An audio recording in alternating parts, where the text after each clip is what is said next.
Welcome back to ECE 340. Homework number 3 is due the next time we meet, or on that day, on the 19th of February. You should be beginning to read or study Chapter 4 material. We'll be moving into that. And the plan is for homeworks 3, 4, and 5 to be the content for exam number 1. I'm sorry, for exam number 2. We just completed exam 1, but we should have 3 homework assignments prior to exam number 2. Today what I want to do is derive an expression for the sinusoidal steady state output when the system is excited by a sinusoid. You probably already are using that, but I just want to make sure that you're comfortable with that. You won't have to reproduce this derivation, but I want you to see it and to understand where this is coming from so that you feel comfortable applying that idea, because this concept of h of j omega 1, evaluating this transfer function at a specific frequency, j omega 1, is an important concept, and because of that we'll have to give you another quiz today to see if it makes sense or if it's clear to you. Then we'll show how you can find this complex number. That's really what it is, the value of this transfer function at a particular frequency. We will show how you can get that graphically, and hopefully that will give you another way of intuitively thinking about poles and zeros and how they may combine or interact to provide information, or how they might process a signal. Then we'll get into Chapter 4 material, which is incorporating initial conditions into the Laplace circuit analysis, and go through a circuit example, maybe both in the time domain, just so that we get very comfortable with state space equations or deriving those, and in the Laplace domain or in the frequency domain. Let's start by connecting what we're doing today with what we just finished. What we just finished schematically was we started with some signal, x of t, which we could say is an input. Then we processed that or passed that through a system, where the system could be described either by a transfer function, or in this case I'm in the time domain. For that reason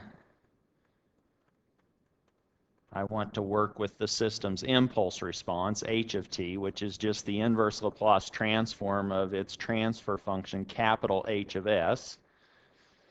And that will give us, when we combine this system and input, that produces an output y.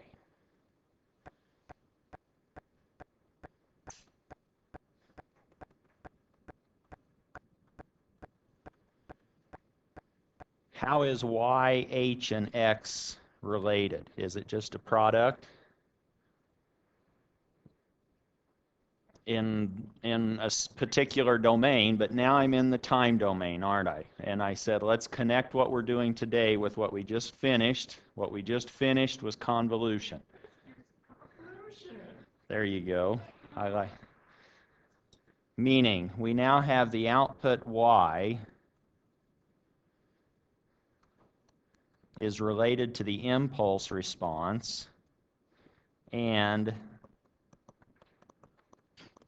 the input, where our variable of integration is lambda, our variable that we're evaluating at is time t, and we can find y's value at any particular instant t by substituting the appropriate value of t. Typically we do that as a variable t, and we do get y of t as a function of time.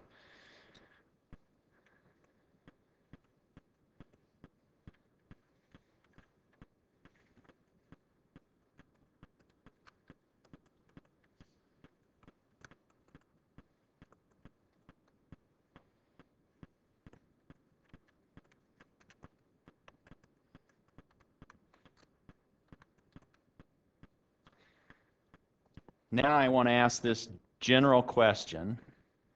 Here's in the time domain, and somebody's already given me a response if we were in a different frequency domain, or if we were in a different domain, which is the frequency domain, where we might do a product, but then we would need to inverse Laplace transform to find y of t. Are those the only ways that we can find a given output response, y of t, for particular inputs x? Pardon? Okay, so you could physically, experimentally measure the output y of t. Now, what I'm wanting to do is really motivate what we're wanting to do today, which is if we apply particular input waveforms, x, and in particular sinusoids, we can immediately write down what the output will be after it reaches steady state. And that's what I'm calling the sinusoidal steady state output, meaning if you go up and shake a system at some frequency, let's say 2 radians per second, you should expect at the output, if that system is a linear time invariant system, what should you be seeing at the output? If you're shaking it at 2 radians per second, what are you going to see at the output?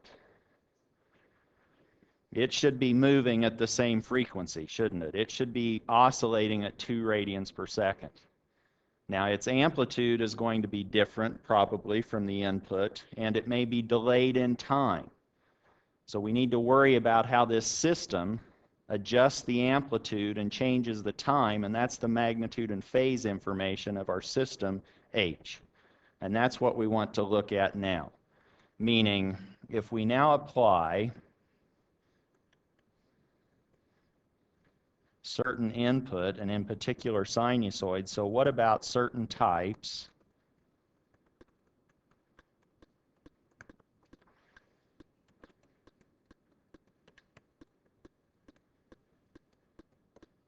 of input signals? More specifically, sinusoids. If we do apply sinusoids, then what we need to do is simply wait for the transients to die out. We're assuming now we have a stable system, and that's why these concepts are important. How long will we need to wait?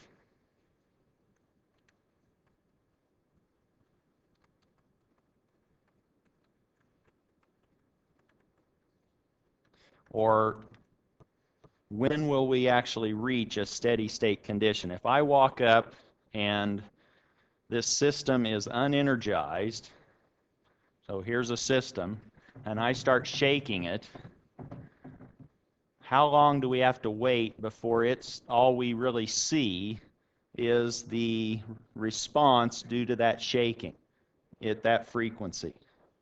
5 time constants. So we're going to reach a steady state in 5 tau. Now, if we had a 6th order system, what's tau? How many taus might you have in a 6th order system? You could have 6. So which of those taus, so we have a tau 1 through tau 6, and now we're supposed to wait 5 tau. Which tau do we use? The longest one or the slowest one? Tau is then the slowest,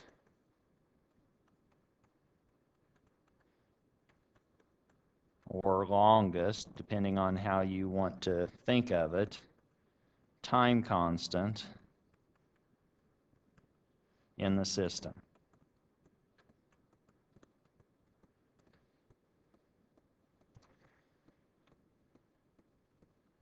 And now, instead of going the long way, which is Laplace transforming the sinusoid, taking the transfer function of the system, multiplying together, inverse Laplace transforming, and finding the complete solution, can we just isolate on the part that we're interested in, which is the sinusoidal steady state response? That's what we want to look at now. And that's going to allow us then to improve upon the computation necessary. We don't have to find everything. We don't have to find all of these different terms. And we want to then answer this question: can we improve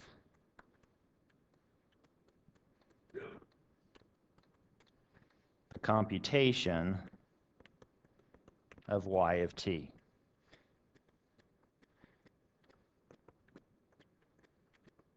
Which is then this concept of the sinusoidal steady state response.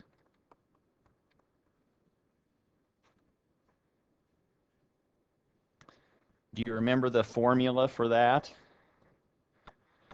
Now, what's the answer in the back of the book? What we want to do is derive this expression, but do you remember from earlier classes what that expression looks like? If I said, here's an x of t that's, let's say, 5 cosine of 2t, I excite a system, h of s, and I'll give you the system, I'll give you the h of s. Can you now tell me what the expression is for the sinusoidal steady state output?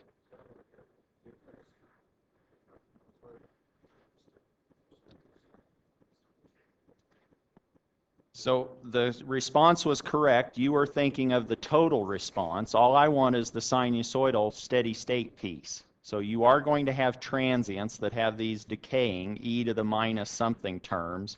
We're going to neglect those because we're looking 5 tau into the future. So now we're just looking for sines and cosines, aren't we? If I inject a cosine, we could expect a cosine out, and you know what frequency that's going to be. The expression, and I'll subscript it SS for sinusoidal steady state, is now if I injected, let's say if I applied x of t equal to a cosine omega 1t plus theta 1, let's say that's the input to some system, then the output, sinusoidal steady state, is going to be that same input amplitude A, but it's going to be adjusted by the magnitude of the system at the frequency that we're exciting that system at, which, where or how or at what frequency are we exciting the system? Omega 1, aren't we? We now need to find the magnitude of that system at j omega 1. If somebody gives us the transfer function, capital H of s, then we simply replace s with j omega 1, and we find its magnitude. And that's how the amplitude will get processed or shifted, whether it's amplified or attenuated, will depend on the system, how it behaves or responds at that frequency. This is now the adjusted amplitude. It's going to be a cosine, and you just told me that it's at the same frequency that we excited it with. That's the omega 1, and it started at a particular location in time. That's the theta 1 from the input, but the system itself may delay it. There may be some energy storage elements in that system, and that might add some additional delay. And that will be represented by the phase of our system at that same frequency. In this expression, we are using the transfer function capital H of s when s is equal to j omega 1. This is now the answer in the back of the book, and this is what you can use. If somebody gives you a system, what are you going to have to do? Well, first you're going to have to figure out what the frequency is that they're exciting it with.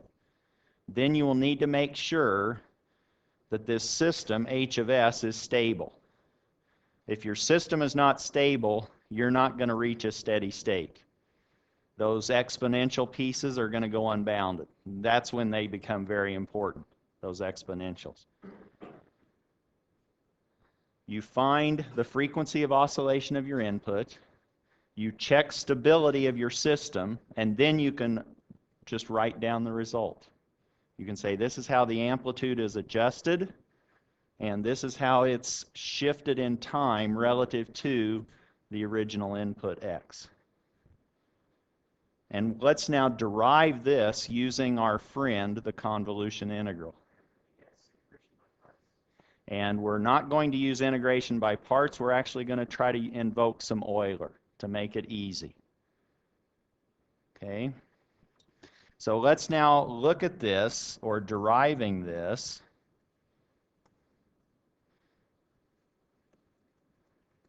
using the convolution integral.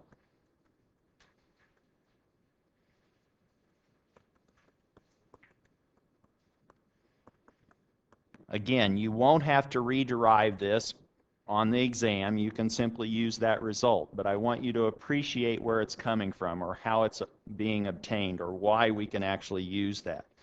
The block diagram is exactly the same, except now we have specifically said that our input is a sinusoid. I'll just say x sub s. Our system is some h of t. That's the impulse response. And we want to know what's the sinusoidal steady state output. Meaning we will be using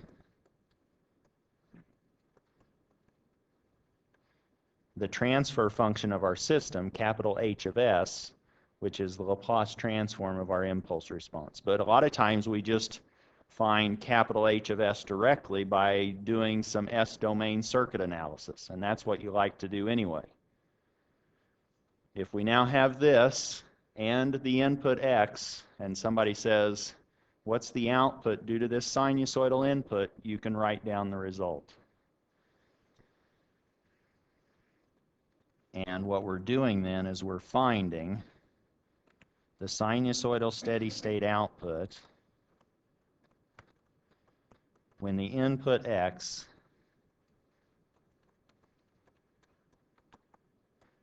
is a sinusoid. As I promised, this is actually maybe a little cleaner to play with if we use Euler's relationship. Meaning e to the jz cosine of z plus j sine of z. And we could either find cosine of z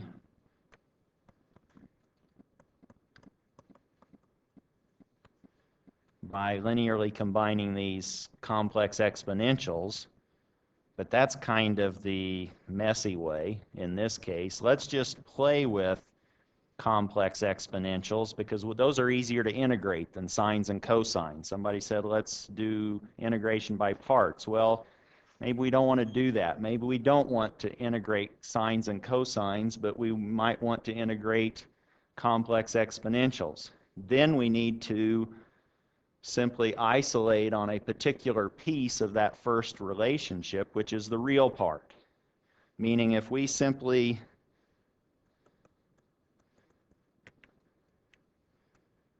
say the real part of some cosine waveform, which I used before, was an amplitude of A, the frequency was omega 1,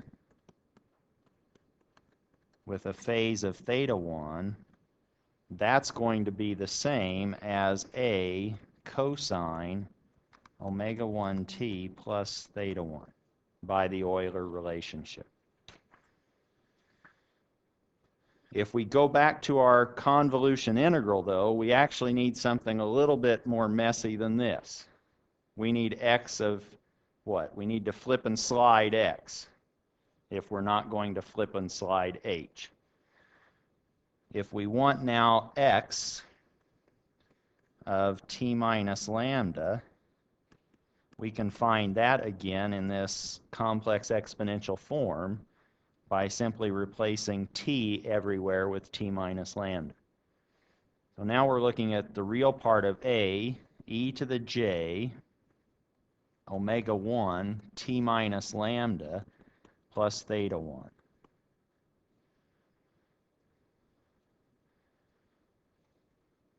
We can now use that in our convolution integral expression. we can say our output y of t is equal to this integral. Well, let's go ahead and pull out the real piece to begin with. The real part of this integral from minus infinity to infinity of h of lambda a e to the j omega 1 t minus lambda plus theta 1 d lambda. That's just the real part of this convolution integral that was written in terms of complex exponentials. That's all we're doing. We've just replaced x of t minus lambda with this particular structure, which is simply a cosine waveform that has an amplitude of a and a phase shift of theta sub 1. Questions on that? And now we have to go back to your second grade math class where you were doing algebra, right? Weren't you doing algebra in second grade? That was kind of a joke, but they keep pushing this math further and further down, so I think by preschool we'll be into multivariable calculus pretty soon. And then you'll have 15 years to forget it, and then we'll expect you to know it once you get here to the university. All right? All right. Let's play with some algebra. Mainly when we're integrating, and we did this with the convolution problems last time, we didn't have to worry about pieces that were independent of our variable of integration. And that complex exponential has a few terms in it that don't depend on lambda. Let's just pull all of those outside the integral.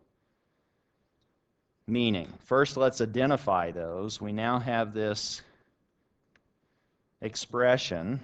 Let's pull the a outside if we want. We have the integral from minus infinity to infinity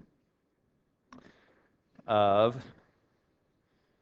h of lambda e to the j omega 1 t plus theta 1. Those don't depend on lambda. We have e to the minus j omega 1 lambda d lambda. Is that okay? Did I do the algebra correctly? We can now pull this piece completely outside the integral. It's independent of the integral. That's just the omega 1 t theta piece. Let's do that.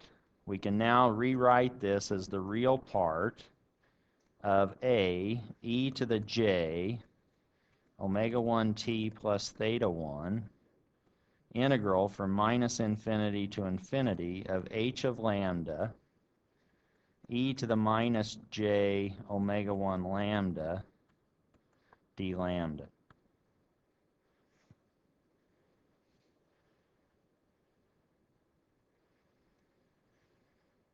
And now what I'm hoping that you can see is that this looks familiar. Maybe it does, maybe it doesn't. And now be thinking Laplace. Does this look like the definition of the Laplace transform of little h of t? Except now we are replacing s with minus j, with j omega 1.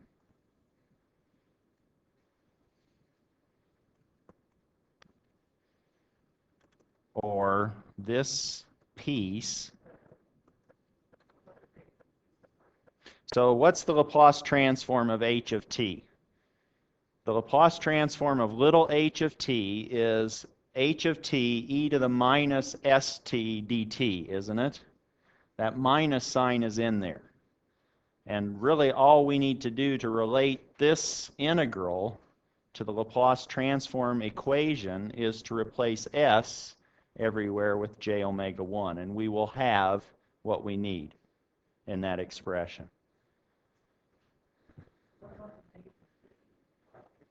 So now the question I think now is, what about this lower limit? We're not going to worry too much about that.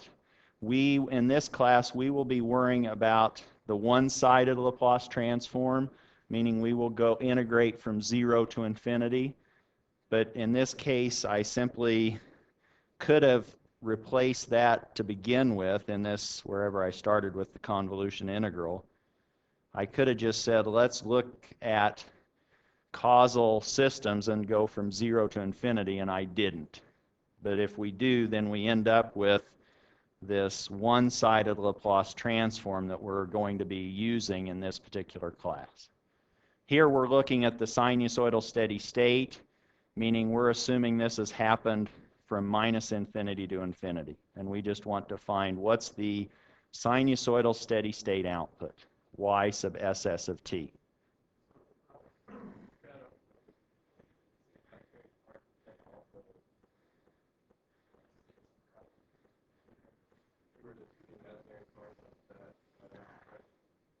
What this is doing, what the Laplace does is, Laplace is working with S being this general complex plane, real part and imaginary part.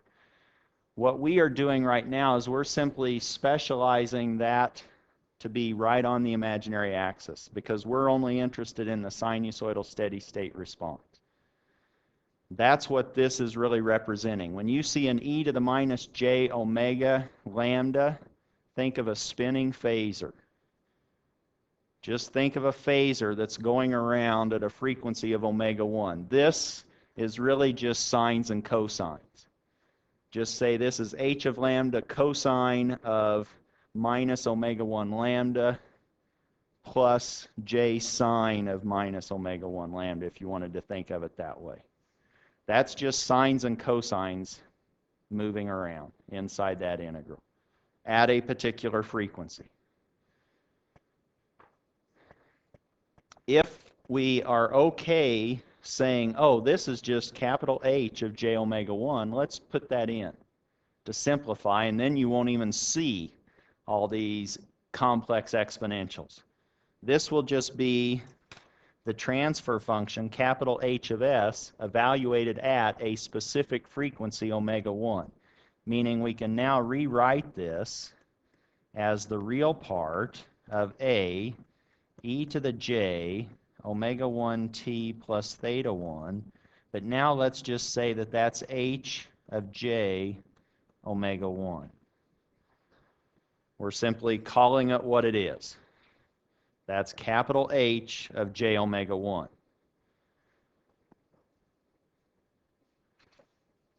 And what is this? This is just a complex quantity. That's a complex number.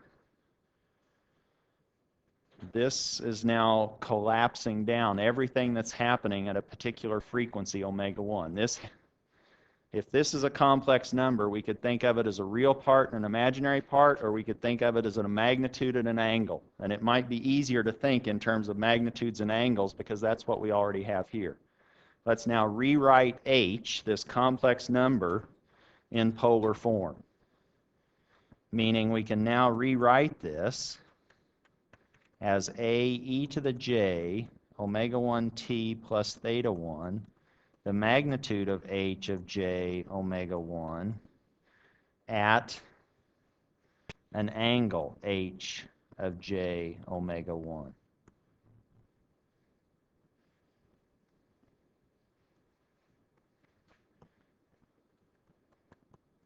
That's simply the polar form version of this complex number h of j omega 1. It's exactly the same expression. But now let's write that phasor of h as a complex exponential. We can write an angle as e to the j, that angle. And that's what we want to do in the next step.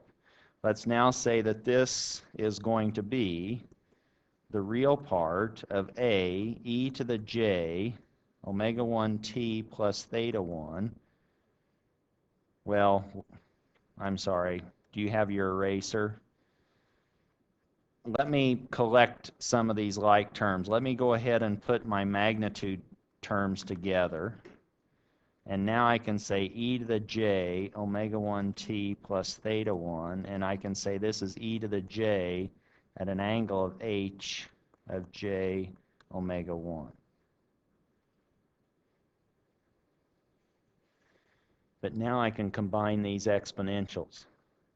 That's the beauty of working with these exponentials. I can now say that I can rewrite this and say that's the real part of A, the magnitude of h of j omega 1, e to the j omega 1 t plus theta 1 plus angle h of j omega 1.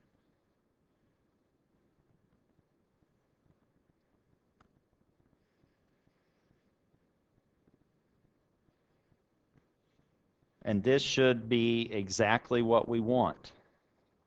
This, we now need to find the real part of this. This is just a real number, these magnitudes. We simply have to take the real part of this complex exponential, and that just gives us the cosine piece with an argument equal to what I've put into parentheses. Meaning this now immediately drops down and says that the sinusoidal steady state output, which is what all of that was equal to before, is the original system's input amplitude A times h of j omega 1's magnitude cosine omega 1t plus theta 1 plus the angle of h of j omega 1.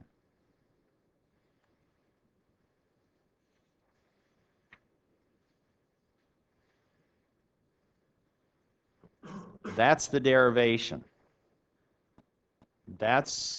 And how did we find that? Well, first we said, oh, sines and cosines can be represented by complex exponentials. And how do we find output if we're given an input and a system? Oh, the convolution integral. We use the convolution integral, complex exponentials, to derive this relationship. And now you can simply use it.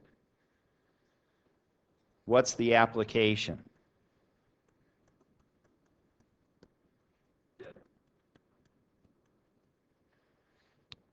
Now we can play back and forth with these two domains, and that's what you have to be able to do if you graduate with an ECE degree. You need to be able to talk time and frequency, domains, back and forth. Meaning if you now have a system, capital H of S, which might be a circuit, that's maybe a filter, maybe it's some other system, that's okay. Maybe it's actually the environment between some radio signal and some, whoops, I don't have my cell phone, but some other device. And you now want the output to be well understood relative to the system between the input and the output. This is now the Laplace transform of that output. If I now give you a sinusoidal input, x of t, equaling, let's say, a cosine, and now I want you to realize that that's some frequency, it could be any frequency, I'll just say omega sub x of t plus theta 1.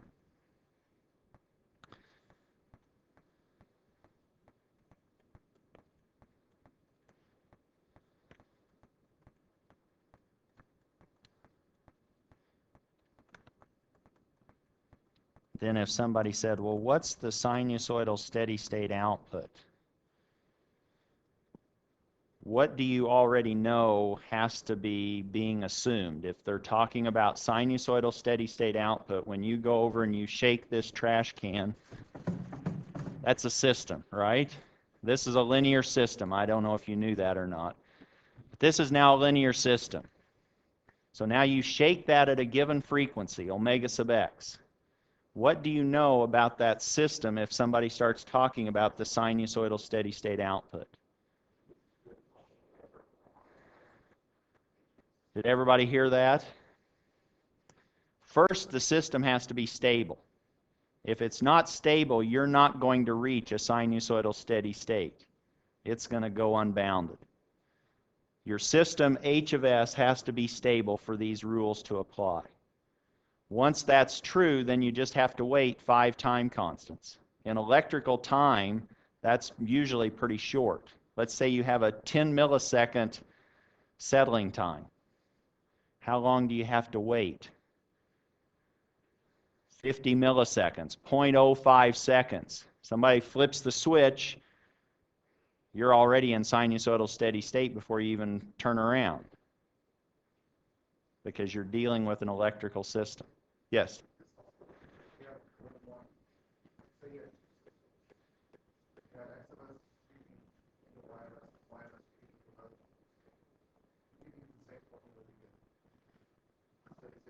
Yes, if you want, now if this is a linear time invariant system and you had 2 inputs, or do you have 2 systems? So if you now have 2 systems, let's say this is capital H sub 1 and then you have capital H sub 2. If they're both linear time invariant and you're applying the same input or different inputs, you can apply this in mass to all of those.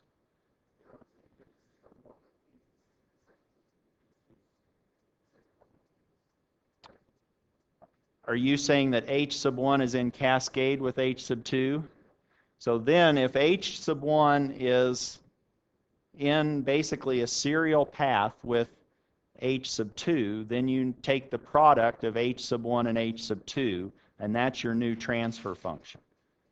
So now you would take the product of H1 and H2 and use that to say, how is my system being evolved or shaped? How's my signal being shaped by this combination of systems?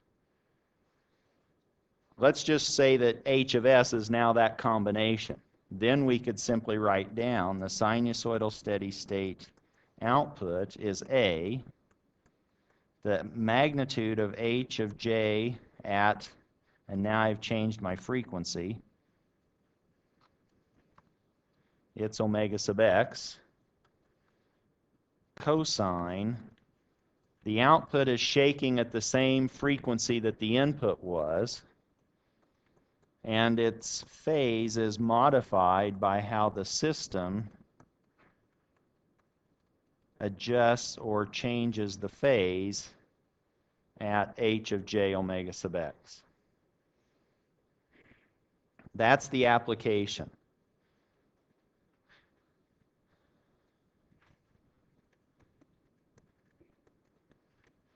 Let's see if we know that, how to use this. Let's say that now somebody says, find the sinusoidal steady state output if your system, H of S, is 5, S plus 1 over S plus 2, S plus 3, and maybe your input X of t is 2 times the cosine of 4t. So now find y sub ss of t.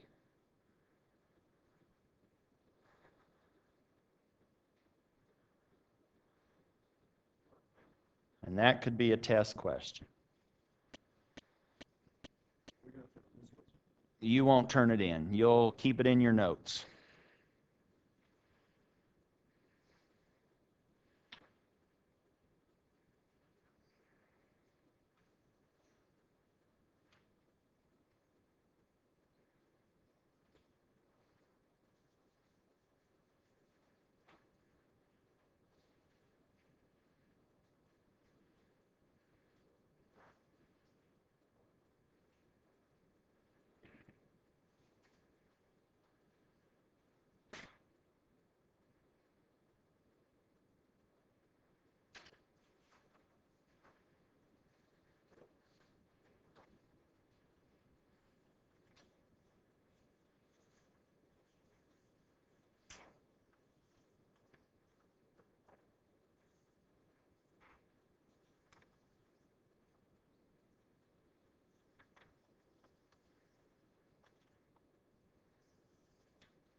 Did everybody get an answer?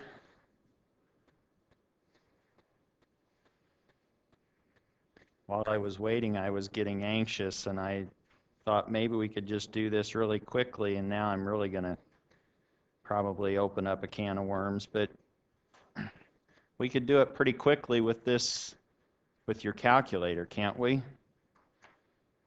What are some of the key things that we have to worry about?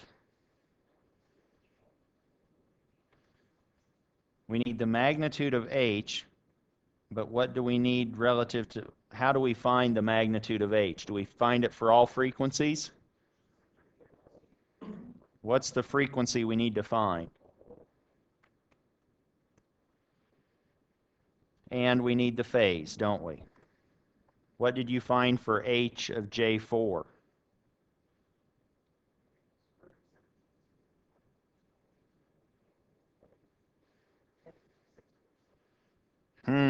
Well, I didn't do that in my head, but what can we do here? If we had this calculator, can I do this, I wonder?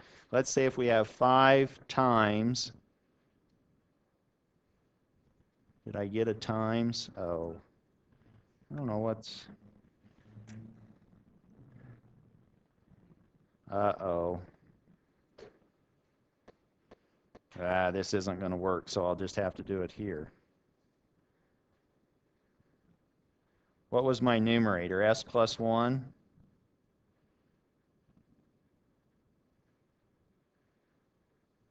Divided by the quantity, let's say S plus 2.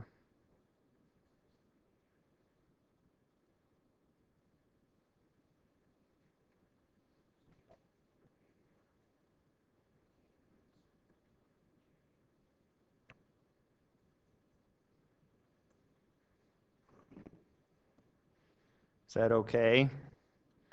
And now I'm not going to find the piece that I want here, but I want, I need the vertical bar. Does anybody see the vertical bar here?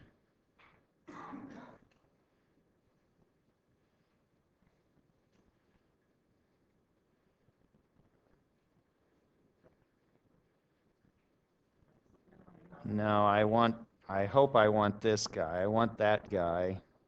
If I could get, I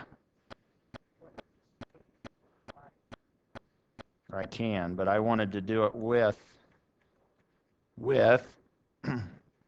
S equal to, hopefully, where's my equality sign? And now my complex number. You guys have younger eyes than I do.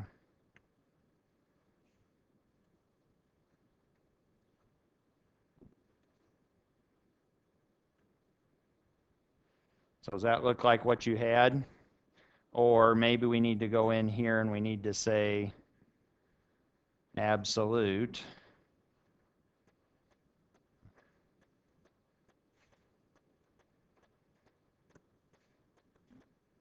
Oh.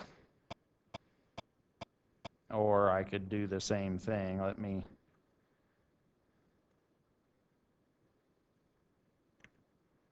.922, is that what you ended up with? And then we could do the angle. Does everybody see what I've tried to do with the calculator? Well, maybe we wanted to actually do that the long way. So whatever this was, 0.922. Suppose we wanted to just try to get some intuition into what's going on. I'll call this the long answer. So this is not how you would answer it necessarily if you were on the exam and looking for a quick response, but it might be nice to know we have an input of 4 radians per second, and now we have this system h of s. And what is that system doing? Is it low-pass filtering? Is it a band-pass filter? What kind of a filter is this h of s? Does it have a DC gain? Is our DC gain finite? Is it 0? Is it infinite? What do we have for this particular system? How do we find the DC gain? It's what h is at s equals 0, isn't it? So now we have 5 times 1 over 2 times 3.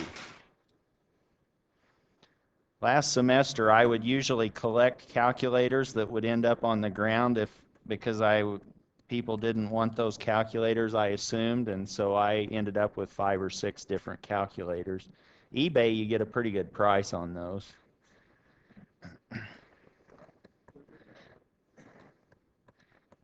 I'm just kidding. So you could find this with MATLAB, but what's the DC gain of h of s? That you said was h at 0, which was 5 times 1 over 2 times 3. Or h of 0 is 5/6, which maybe I don't remember what that is, but I do know that 6 is 2 times 3, and I know what 1/3 is. And then I can divide that out, so I now have 0.166 times 5, so this ends up being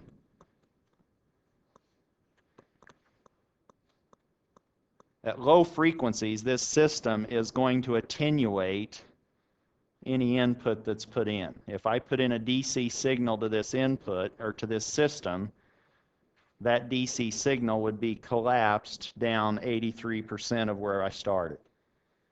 That's where I'm starting. Now,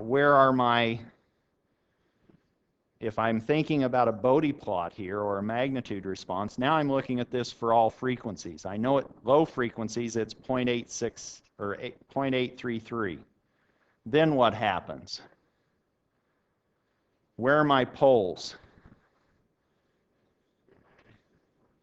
Okay, so now I have poles.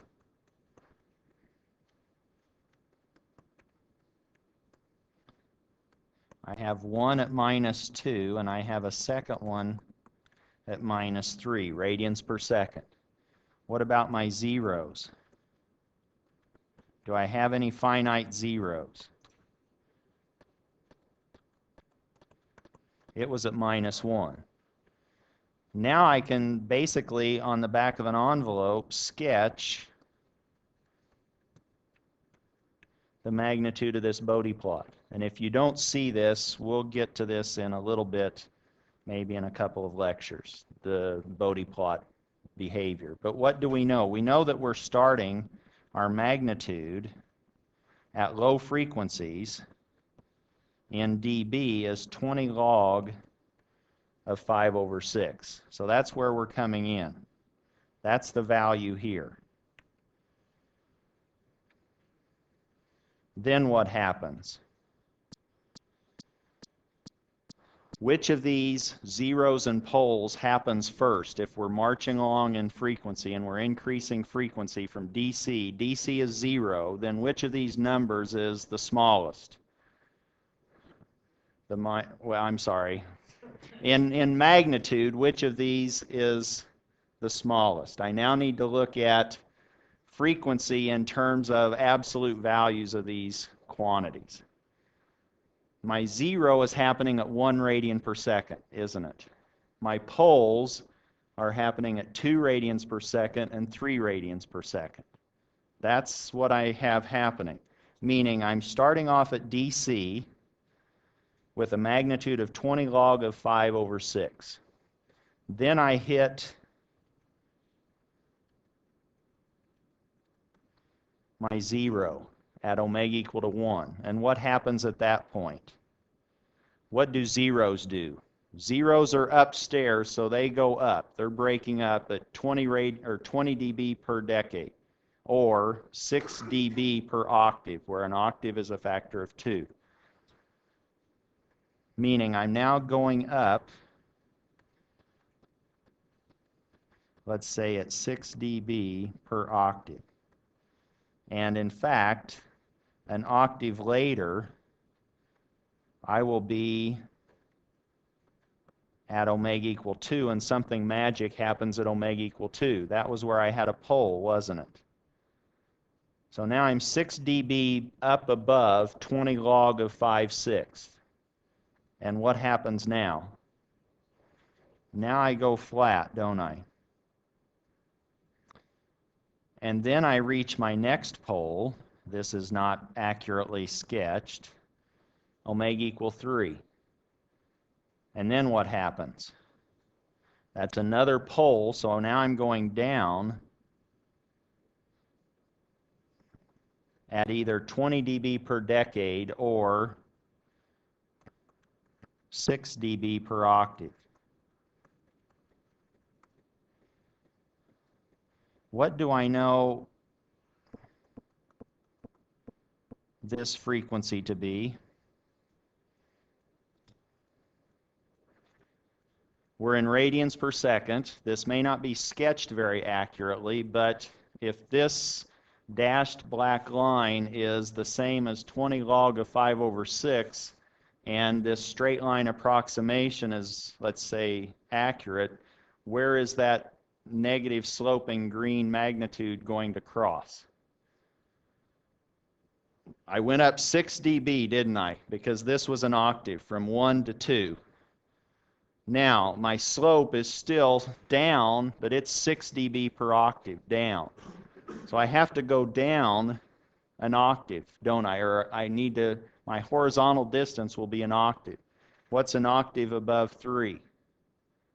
It's a factor of 2. This is now 6. And what did I need?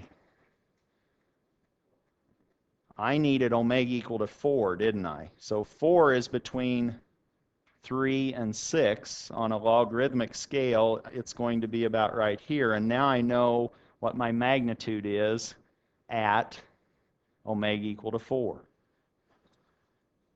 Meaning this now would be, let's say, omega equal 4, and that is now the magnitude that we are looking for in this process. This was what? 5/6 is a little bit less than 1. Then we go up a little bit, and then we come down. So we're probably still less than 1, and that's what we ended up computing. It was 0.922. The answer then, we could also do analytically, couldn't we? Are there any questions on that Bode plot? That was a quick Bode plot, but now you know, if I now said, what's the magnitude or what's the sinusoidal steady state when the input is 1.5 radians per second. Now you just need to find 1.5 between 1 and 2, go up, and now you know what the magnitude is. You know how the amplitude will be adjusted. So now what is this filter's behavior? If you had to try to generalize this as a filter type, what would you say this is? So this has a little gain, but it's pretty little, isn't it? It's mostly a low-pass behavior. It has a little bit of a bump, and as close as these frequencies are, they're going to probably be all blurred together, and so this is going to look about like a low-pass filter. I've just exaggerated it a little bit in this sketch. But this is now, you know, it's rolling off at 20 dB per decade forever, beyond omega equal 3. And it breaks between 1 and 3, essentially, and starts going down. So this is a low-pass filter system behavior. Question? Well, this particular system doesn't really have a resonant frequency, but it enhances frequencies between, let's say, 2 and 3. So here is where you're getting a little bit of an amplification in the signal that you push through, but that still, this piece may still be less than 1. So you may still not be amplifying any cosine or sine that you put into that system. But it does favor, it does enhance frequencies in the 2 to 3 rate range, or even 1 to 3 range, or 1 to 6 range, really. It's sort of enhancing the signals in that frequency interval. Questions? Analytically, if we wanted, and I think this is what somebody was saying before, if we now have h of j omega 1 as a complex number, we now know the frequency. This is now maybe the shorter answer. We know the excitation x of t was at 4 radians per second. Now we can simply evaluate h of s at j4. Or this is now 5 times s plus 1, but we're replacing s with j4. Then we have s plus 2 and s plus 3. Where this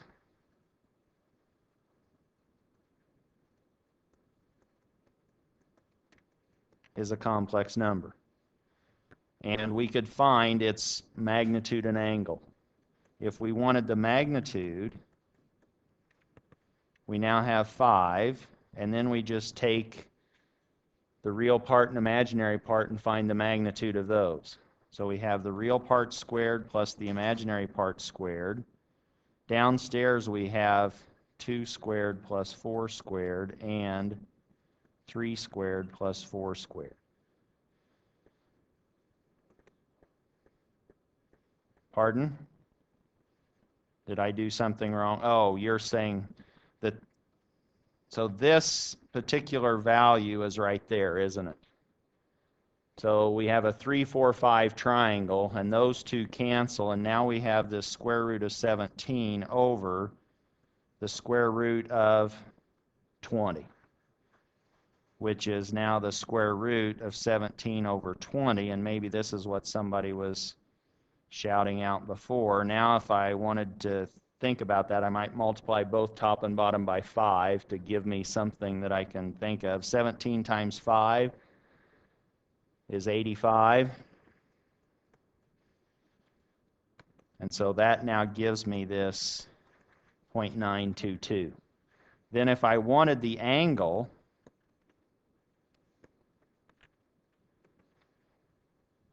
now I have the angle due to these 4 different pieces. I have the angle of 5, the real number 5. I have the angle of this term, and then I have the angles of these two. And how do I combine all of those angles? You could put all of this into polar form, or we could look at each piece individually, couldn't we? We could say, I've got the angle of this 5. What's the angle of 5?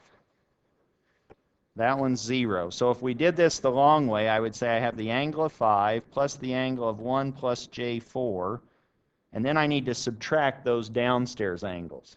That's what I was hoping to get at. The angle of 2 plus j4 and the angle of 3 plus j4. Or if you look at that, then that 5 gives you 0. The 1 plus j4, if you're just looking at this, you're going up quite a bit for how far you're going over. You would hope that that's bigger than 45 degrees, and it is. It's 76. Then the other one, 2 plus j4, that's not quite as big as 76. And 3 plus j4 is getting closer to 45. That ends up being the 53.1. You add all of those up, and you basically get about minus 40 degrees. And now we can simply write down our y steady state. This was 2 times the magnitude of our transfer function at j4, which was the 0.922, cosine of 4t minus 40 degrees. Or if we put all of that together, we started out with an input of magnitude 2. Now we have slightly less than 2, so there is some attenuation. And we have a little bit of a delay.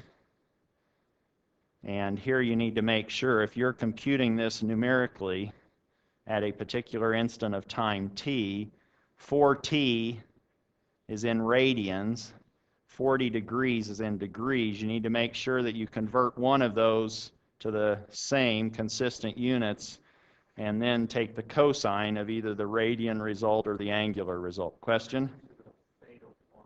What happened to the theta 1 was the question. There. What happened to theta 1? It was there, wasn't it? But it's 0. So we didn't have to worry about the theta 1 in this case.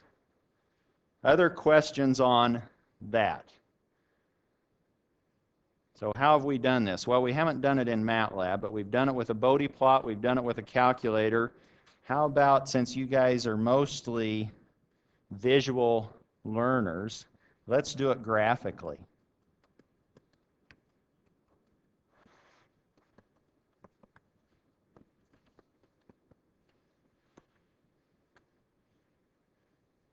Meaning h of s is now this 5s plus 1 over s plus 2, s plus 3. And suppose that I now don't know just exactly what frequency, but somebody says, well, just sort of show me in general how this is done. This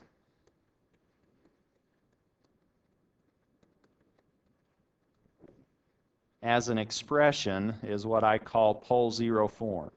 I've got my pole zero factors explicitly identified, and now I can actually put these as x's and o's in my complex s-plane.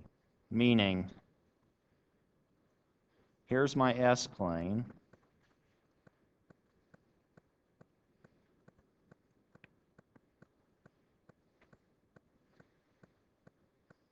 and what's my pole zero pattern for this transfer function? I have a 0 at -1, don't I? So that's the open circle. And now I have two poles, one at -2 and one at -3. And the way these are distributed in the complex s-plane tell me something about how they are going to impact certain sinusoidal signals that are passed through that system. Now if I was walking up, if I wanted to find the response due to a particular frequency,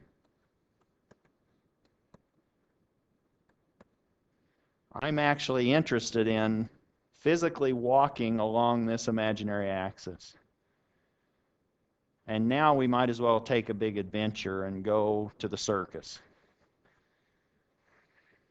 Meaning, if you view this now as a circus tent, where these poles are infinitely tall poles, and these zeros are represented by thumbtacks, and now you stretch a rubber sheet over these two infinite poles, and you thumbtack down that rubber sheet at -1, if we now walk along underneath the big top tent along the imaginary axis, the height of that big top tent represents our magnitude of h of j omega. If we stopped at 1, then that would be h of j1's magnitude when we looked up. If we wanted, oh, well, I'm interested in exciting this at 2 radians per second. Now I need to walk up to j2. If somebody gives you a sinusoid or a cosine at 1.5 radians per second, now you go to that spot and look up. But graphically, we can also find that by drawing hypotenuses or lengths to the appropriate frequency and find the angle at that frequency. Meaning, if I now went to some j omega sub x, let's say that somebody now gives us a frequency of 2.6 radians per second, and they say, what's the complex number h of j 2.6? You could now get out, if you had all your drafting tools, your dividers and your protractor, and measure these angles and lengths. Meaning, we can now find the distance from that 0 to that point in question, j omega sub x, and I will call that L sub z. That's the length from the 0. This angle is the angle of that 0. I can also do the same thing from these other singularities. This is now, let's say, L sub P1 lengthwise, and this is, let's say, theta sub P1. Here is a length, L sub P sub 2, and this angle is theta sub P sub 2. Where now I want the magnitude of h of j omega sub x. That's going to be, I can't forget that constant, that 5. Then I have the length from the 0, and that's the length of that 0 factor, divided by those two pole lengths. Which numerically, what's the length of L sub z? That's just the hypotenuse of a right triangle, isn't it? Where the real part is 1 and the imaginary part is omega sub x. Meaning this now becomes 1 squared plus omega sub x squared with the square root. And that's the length of the distance from that 0. Then we divide out the distances from the poles. And that would be 2 squared plus omega sub x squared and 3 squared plus omega sub x squared. Questions on where that magnitude comes from? So you could actually, if you drew this accurately, you could, with a ruler, measure this magnitude at a given frequency and calculate it out. Question?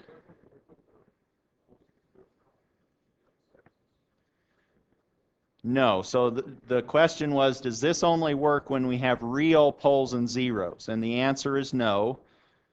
If you have complex conjugate poles and zeros, you simply have to account for both. You would have an angle due to the upper and an angle due to the lower because you have two poles. And you also have their two lengths that you would have to worry about. But that's now what we want to start thinking about in terms of poles and zeros. And if we're designing filters, now you might be able to see more intuitively what's going on if you're designing a low-pass filter. What's the pole zero structure of that system? And what's going to happen to a given frequency as it passes through the system? What's the phase?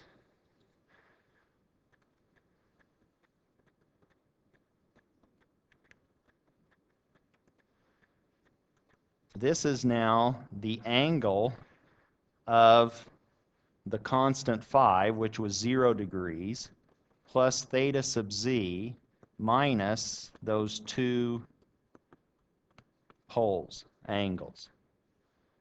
Or, in terms of more specific, we have 0 plus, and what's the angle of that zeros? It's simply the inverse tangent of the opposite over the adjacent, which in this case is omega sub x over 1. And we could do this individually, and if somebody now says, well, what's the contribution due to that particular pole or that particular zero? Now you can specifically say, from a graphical perspective, how that is contributing to the behavior of the system. Then we have, what's the angle of the pole at -2? What's its formula or argument for the inverse tangent?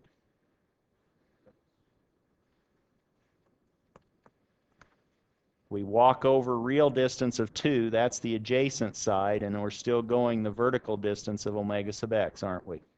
And finally, we have the inverse tangent of omega sub x over 3. Questions on that? Yes?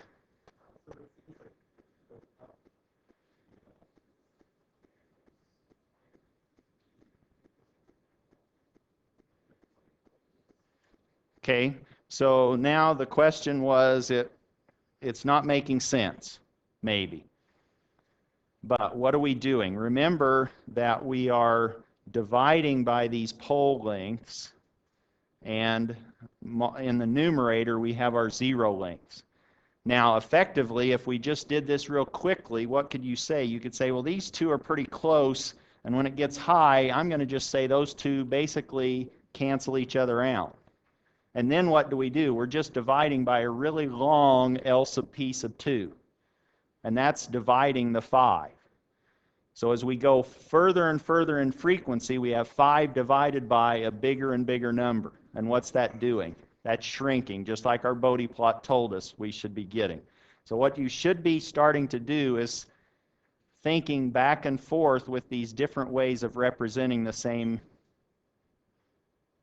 work or the same expression. And that's what you were doing. You were checking yourself, which is good.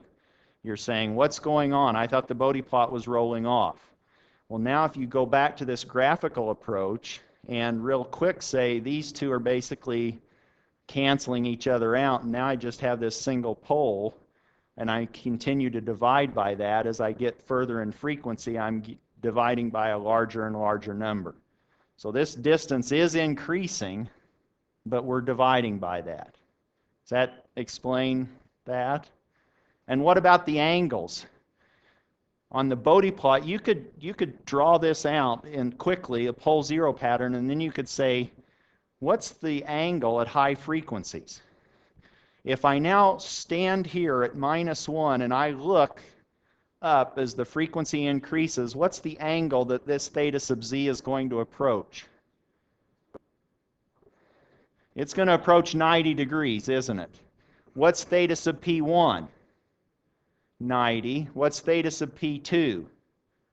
90. So I have plus 90, minus 90, minus 90. So where at high frequency should the phase be going? Minus 90 degrees, right? And you could just eyeball that. You could just look and say, really, another way is you could say, how many poles do I have? 2. How many zeros do I have? 1. I take the pole zero excess, 2 minus 1. I have one more pole than 0. So at high frequencies, this looks like a 1 over s type behavior. And that's just going to give me a minus 90 degrees. Is that making sense? And you should start to see that. Now, the only thing that I wanted to sort of finish with is all of this is now related by the Laplace transform. So we're getting all of these transfer functions, these h of s's,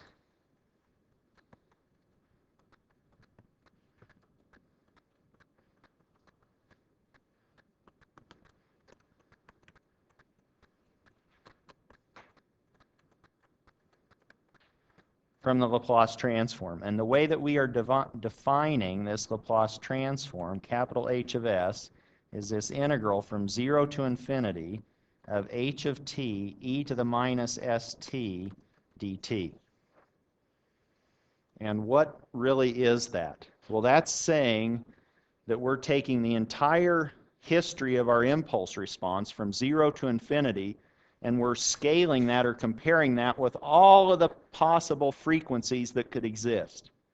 This e to the minus st is just a bunch of frequencies. S is the entire complex plane. And we're boiling all of that time domain data into one frequency domain expression. And that's this relationship or connection between time domain and frequency domain. And we'll pick up at that point on Tuesday. Thank you.